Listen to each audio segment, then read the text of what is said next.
good evening. This is the news on 1TV Network, Wataka Center, coming to you live on Megaband 97.3 FM. I am Esther Chimizi. First, the highlights. Analyst accuses Atiku Abubakar and Ahmed Bola Tinubu of making Governor Nyesom Wike a political hero.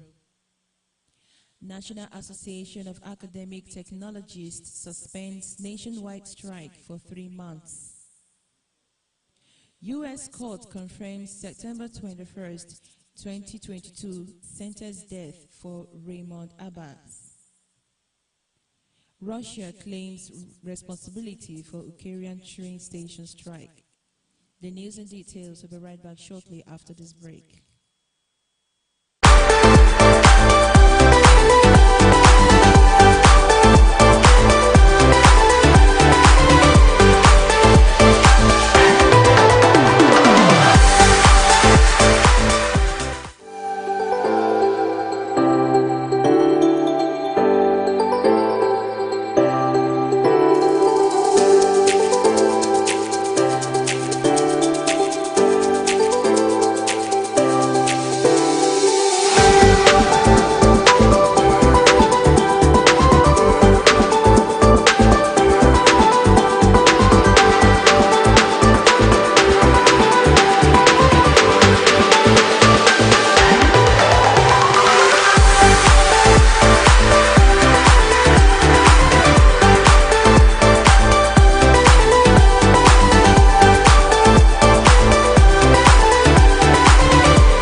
Welcome back, and now the news and details.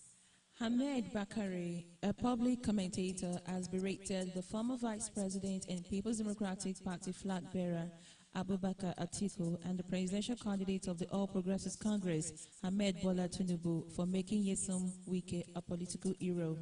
In an interview in Gusau, the Zamfara state capital, Bakare lamented that the Rivers State governor had been made the doyen of Nigeria's politics because of the two cabals chasing him everywhere in the name of joining their camps. He said that the two old brigaders and their associates have been following Wike, begging him to form an alliance with them as if Wike is all and all in Nigeria's politics.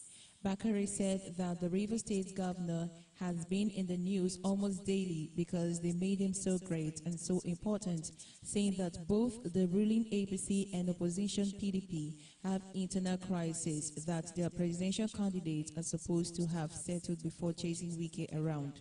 Speaking on the presidential candidate of the PDP, Alhaji Atiku Abubakar, Bakare said that the party is on fire as the party's chairman, Board of Trustee chairman, and the presidential candidate of the party are all from the northern region, advising Atiku to settle that issue first before Wike's issue. Meanwhile, presidential candidate of the People's Democratic Party in the 2023 elections, Atiku Abubakar, has asked party stakeholders and its supporters to desist from statements that may compromise the party's unity. In a statement signed by its spokesperson, Paul Ibe, Atiku said all leaders of the party, including Rivers State Governor Nyesom Wike, are united in working for the victory of the PDP in the upcoming elections. Atiku's comment comes amid a rift between himself and Wike, who he defeated in the PDP presidential primaries earlier this year. The governorship candidate of the Social Democratic Party, SDP, in Rivers State, Senator Magnus Abe, says the 2023 general elections would be a watershed event in the political history of Nigeria. Abe, who said this at the official commissioning of the SDP constituency office in Obio Akpo local government area of the state, also said the general election will be a political tsunami in the state, saying it will break every known barrier. Abe further said, gone were the days when elections were won and lost along political parties' line, noting that a lot of things had happened in the country and people had also learned their lessons. Meanwhile, all the Progressives Congress APC Legacy Projects media team and erstwhile National Publicity Secretary of the default New People's Democratic Party and chieftain of the ruling APC, Chief Eze Chukwuemeka Eze, has given reasons Governor Nyesom Wike is unsettling the agenda and projections of the People's Democratic Party (PDP) ahead of the 2023 general elections. Eze alleged that the governor of Rivers State was championing the crisis in the PDP as a way of negotiating for the 2027 presidential ticket of the party, even as he failed to secure the party's ticket in the last PDP presidential primary election in Abuja. Disclosing this in a statement, Eze cautioned the leadership of the party against accepting the terms and conditions laid down by Wike, as any wrong move by the party could destroy its plan of emerging victorious in the 2023 general elections. The All Progressives Congress APC vice presidential candidate Kashim Shettima has explained why he wore sneakers to the Nigerian Bar Association conference in Lagos State on Monday. Shettima, who represented APC presidential candidate Bola Tinubu at the event, was dressed in a black suit and red tie, accompanied by a pair of gym shoes, which stirred reactions from social media users. The event was attended by the presidential candidates of the People's Democratic Party, Atiku Abubakar, and Labour Party, Peter Obi, respectively. But justifying his style in the video clip shared on social media, Shettima, who is a former Borno State governor, stated that he deliberately wore sneakers to the event. Anambra State Governor Professor Chukwuma Soludo has debunked recent news of the discovery of a large deposit of gold in a part of the state. A recent publication alleged that a gold reserve estimated to be over 20 million tons and worth over 900 trillion US dollars had been discovered in Ehamufu, Anambra State. But reacting to the claim, the governor, in a press release signed on his behalf by his chief press secretary, Christian Aburime, described the news as fake. The story had beyond stating that gold was discovered at Ehamufu. Also added that Soludo, who was described as the chairman of Southeast Governors Forum, briefed journalists on the discovery. But the Anambra State governor described the entire news story, including every statement attributed to Soludo, as falsehood, while calling on the public to disregard the information. Human rights lawyer Inibehe Efyong has been released from prison. The lawyer, who was sentenced to 1 month imprisonment, regained freedom from the Uyo prison on Friday morning. Recall that Akwa Ibom Chief Judge Ekaite Obot sentenced Efyong to 30-day imprisonment on 27th July for alleged contempt of court. Efyong, in a live video after his release, was seen walking with supporters chanting "Freedom cometh by struggle." President of the Academic Staff Union of Universities, ASU, Professor Emmanuel Osodieke, has described state-owned universities as quacks. Professor Osodieke, who made the comment in a chat with newsmen, was reacting to the resolve of some of the state universities to call off the strike and return to lectures.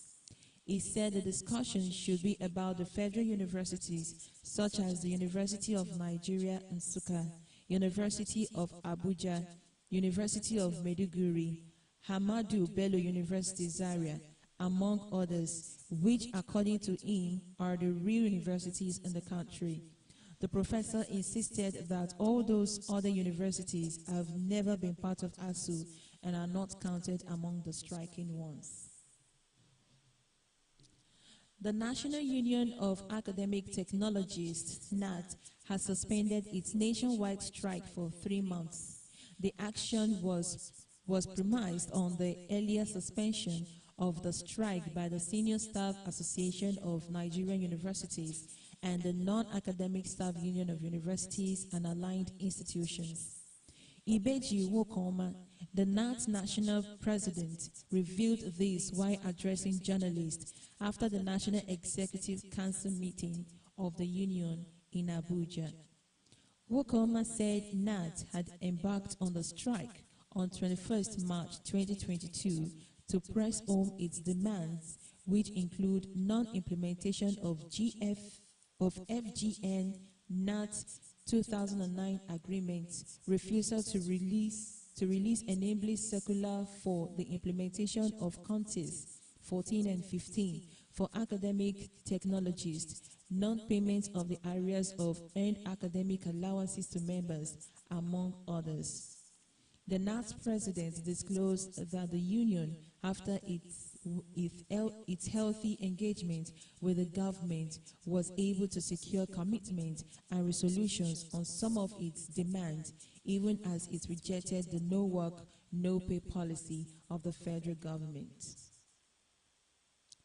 Meanwhile, amid unresolved issues between the federal government and members of the Academic Staff Union of Universities, ASU, Minister of Education Adamu has jetted out of Nigeria.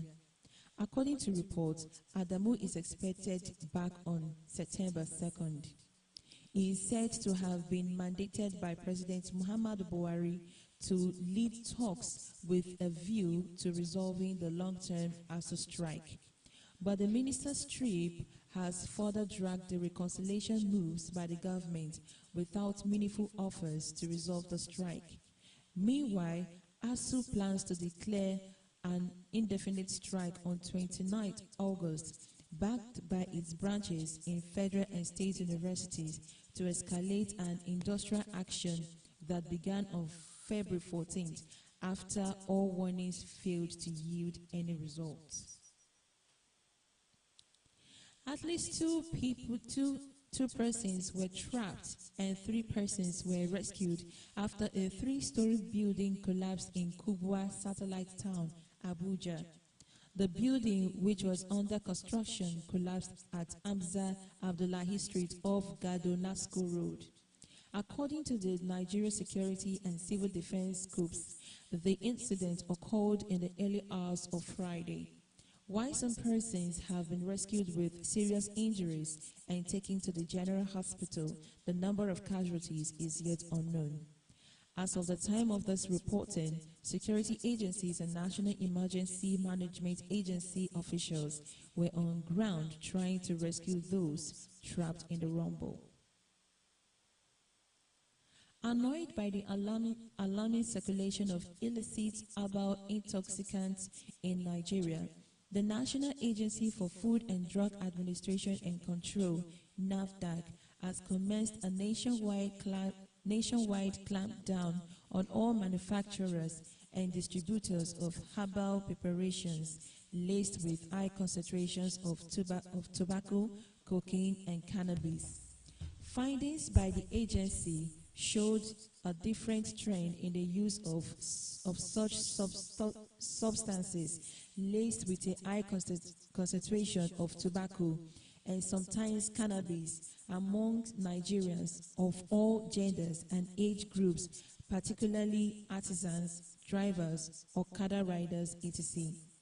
Briefing journalists on the illicit use of herbal intoxicants, popularly known as Kokura Gago, herbal aphrodisiac and alcoholic bitters in the country, the Director General of NAFDAC, Professor Mojisola Adeyeye, said Kokura and other herbal preparations, including aphrodisiac that is laced with cannabis, Japata alcoholic bitters laced with marijuana, and cannabis combined have been linked to damaging health consequences and untimely death.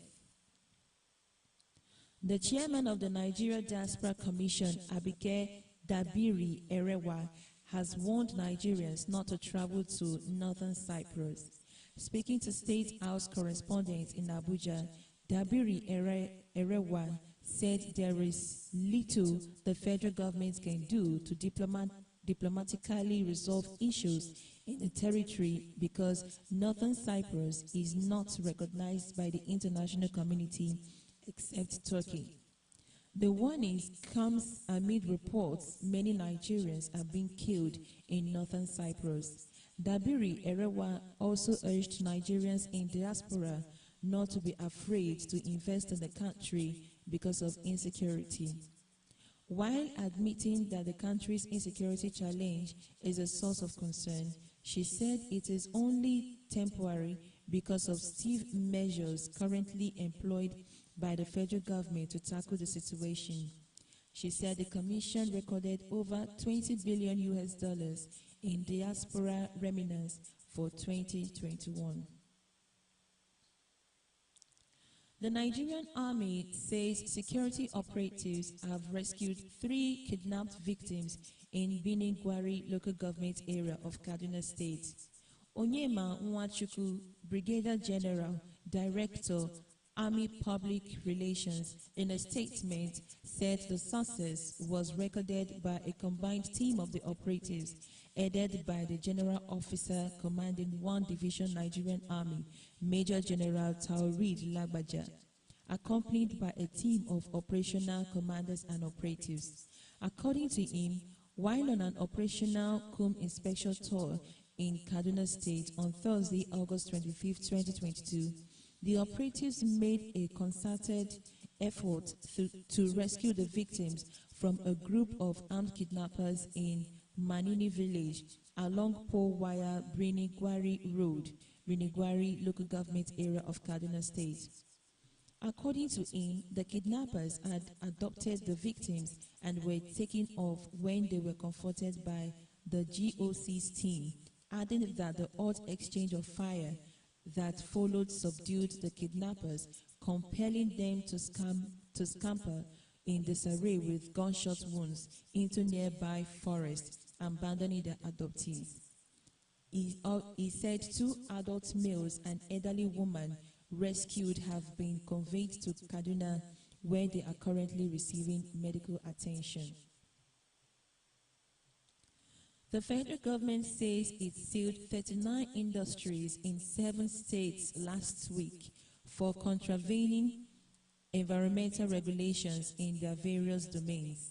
It also stated that it had commenced investigations into the activities of Chinese miners in Osun State following complaints of environmental degradation, farmland destructions, and contamination of water sources by the miners.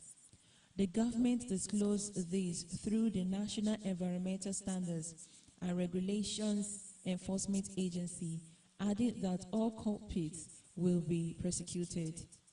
The recently sealed companies were closed after flouting repeated warnings.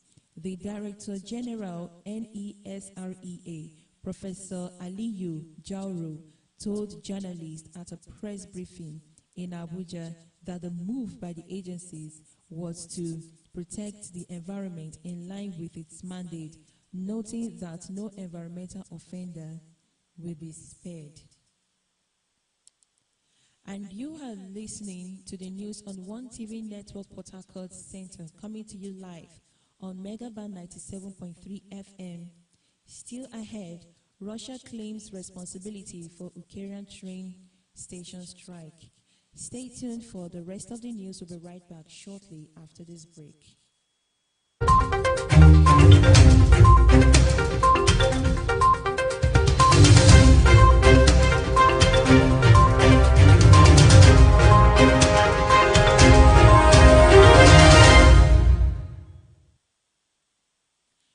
You're welcome back. In business, the revenue inflow to the Federation account from the oil and non-oil sector increased by 3.28% to 1.26 trillion naira in July 2022 from the 1.22 trillion naira recorded in June.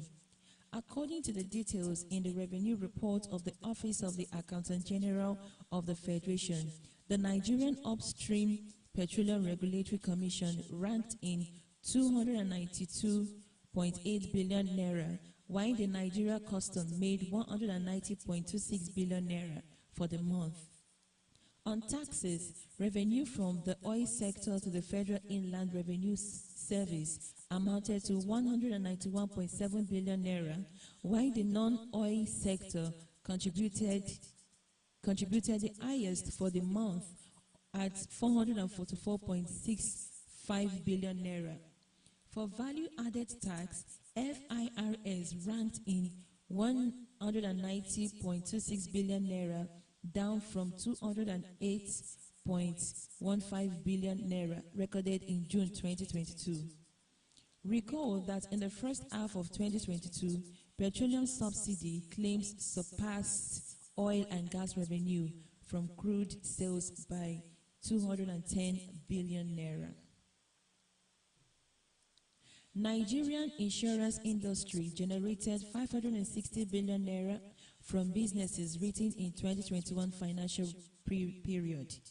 The outgoing chairman, Nigerian Insurance Association, Ganiyu Musa, disclosed this during its 51st annual general meeting in Lagos State. Musa said the association, in collaboration with the National Insurance Commission, had embarked on various initiatives to deepen insurance penetration. He said the initiatives such as financial inclusion, microinsurance, the association's NIIP initiative, and other strategic market development initiatives were expected to increase insurance uptake by the public.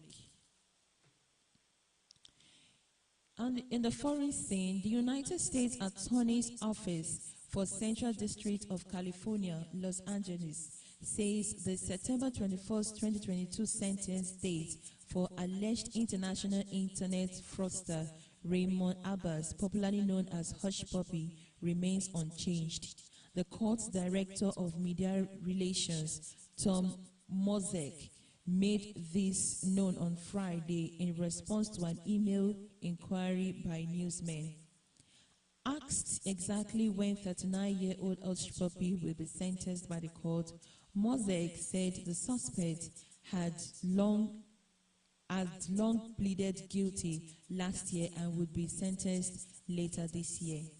Since Hush Puppy's conviction last year for alleged $1.1 million fraud, the court has moved its sentence date at least 3 times. Hush Puppy was initially scheduled for sentencing on February 14, but it was moved to July 11 before it was again postponed for September 21st this year. Moderna says it is suing Pfizer and its German partner BioNTech for patent infringement in the development of the first COVID-19 vaccine. The U.S. drug company is alleging that mRNA technology it developed before the pandemic was copied. The lawsuit, which is seeking unspecified financial damages, was filed in the U.S. and Germany. Meanwhile, Pfizer said the company had not yet received the legal documents and were unable to comment at this time. In a statement, Moderna said Pfizer BioNTech copied 2 types of its intellectual property. One involved an mRNA structure that Moderna says its scientists began developing in 2010 and were the first to validate in human trials in 2015. The second alleged infringement involves the coding of the spike protein on the outside of the virus itself. A 50-year-old convicted murderer has been executed in Oklahoma after the governor rejected a recommendation of clemency from the Pardon Board of the Central United States. James Coddington was put to death by lethal injection at the state penitentiary in McAlester, prison officials said. The execution began at 10:02 a.m. and Coddington was pronounced dead 14 minutes later, said Scott Crow, the director of the Oklahoma Department of Corrections. He said there were absolutely no issues. Coddington was sentenced to death for the 1997 murder of a friend, 73-year-old Albert Hill, who had refused to give him money for drugs. Kenya has sworn in 7 female governors after the country conducted its election earlier in the month. The women made up 45 of the recently elected regional governors in the East African nation. Reports indicate that over 20 female candidates had vyed for the governorship post. The governors were sworn in by judges appointed by Kenya's first female Chief Justice, Martha Koome. Russian President Vladimir Putin has signed a decree to increase the headcount of the country's army as Moscow's military intervention in Ukraine enters its 7 months. Russia's army will have over 2 million people, including 1.15 million servicemen, starting January next year, according to the decree published on a government portal. Putin last set the army headcount in 2017 at around 1.9 million people, with 1.01 million soldiers. While the decree does not outline the reasons for the increase, it comes as Moscow's troops are focused on capturing territories in eastern Ukraine. The decree also comes at a time of soaring tensions between Moscow and Western countries that have sanctioned Russia over its operation in Ukraine. Russia's defense ministry has confirmed that its forces were behind Wednesday's missile strike on a railway station in central Ukraine that Kyiv said left at least 25 people dead, including civilians. However, Russian Defense Ministry spokesperson Igor claimed that more than 200 Ukrainian soldiers on their way to fight in the Donbas region had been killed in the attack in the central Propestrovik region town in Champagne. No evidence was produced to report the claim that so many soldiers died. However, Konashekov added that the rocket hit a part of the station used by the Ukrainian military, and the military equipment had also been destroyed. The Ukrainian authorities said that 25 people, including 2 children, had died in the attack, while at least 30 others were injured. The deputy head of the Ukrainian presidential office said that both residential areas and railway infrastructure in Champagne had been targeted by Russian force. Manchester United was placed in the same section as Real Sociedad in Friday's draw for this season's UEFA Europa League in Istanbul. While Arsenal will come up against PSV Eindhoven, Real Sociedad qualified for Europe by finishing 6th in La Liga last season. They faced United in the Champions League group stage in 2013 and 2014, while the Premier League side won 4-0 on aggregate in the round of 32 on their way to the Europa League final in 2021. Arsenal's draw appears slightly tougher on paper as they will also take on Norwegian champions Bodo Glimt and Swiss title holders FC Zurich in Group A. Elsewhere, Jose Mujiro's Roma, who won last season's European Conference League, will face Spanish Copa del Rey winners Real Betis in Group C, as well as Bulgarian champions Ludogorets and Finnish champions HJK Helsinki. Monaco will take on Red Star Belgrade, Ferencvaros, and Turkish champions in Group H. And that's the much we have for now. Before we go, let's take a recap of the major headlines. Analysts accused Atiku Abubakar and Ahmed Bola Tinubu for making Governor Nyesom Wike a political hero. National Association of Academic Technologists has suspended nationwide strike for 3 months. U.S. court has confirmed September 21st, 2022 sentence date for Raymond Abbas. Russia has claimed responsibility for Hungarian train station strike. Thanks for joining us on Megaband 97.3 FM. I am Esther Chimize. Do have a wonderful evening.